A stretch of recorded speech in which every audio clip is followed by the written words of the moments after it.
अगर बात की जाए सिंध के स्कूलों की, जहां पे गवर्नमेंट के बड़े दावे किए जाते हैं कि सिंध की तालीम बेहतर से बेहतर होती जा रही है, लेकिन हकीकत क्या है, आइए हम आप लोगों को सांगड़ के इलाके अवध के दिखाते हैं। वहां पे प्राइमरी स्कूलों की क्या हालत है। ना तो वहां पे बिल्डिंग है, ना वहां पे फर्नीचर है।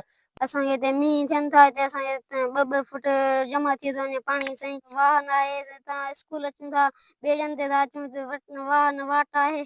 असांखे हिते कढे ॾियो पाणी कढे ॾियो ऐं असांखे स्कूल खपे बिल्डिंग असांखे स्कूल खपे असां वटि पाणी आयो कढी वञो ऐं असांखे सहूलियत ॾेई वञो।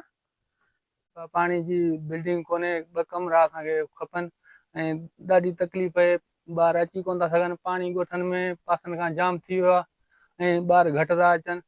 असांखे ॿ कमरा त हुजनि घटि मां घटि या हिकिड़ो त। असांजो हिन ॻोठ फज़ल खान लिगारी में ही तव्हां ॾिसो पिया ही कचो स्कूल आहे। हिते नंढड़ा नंढड़ा ॿार आहिनि।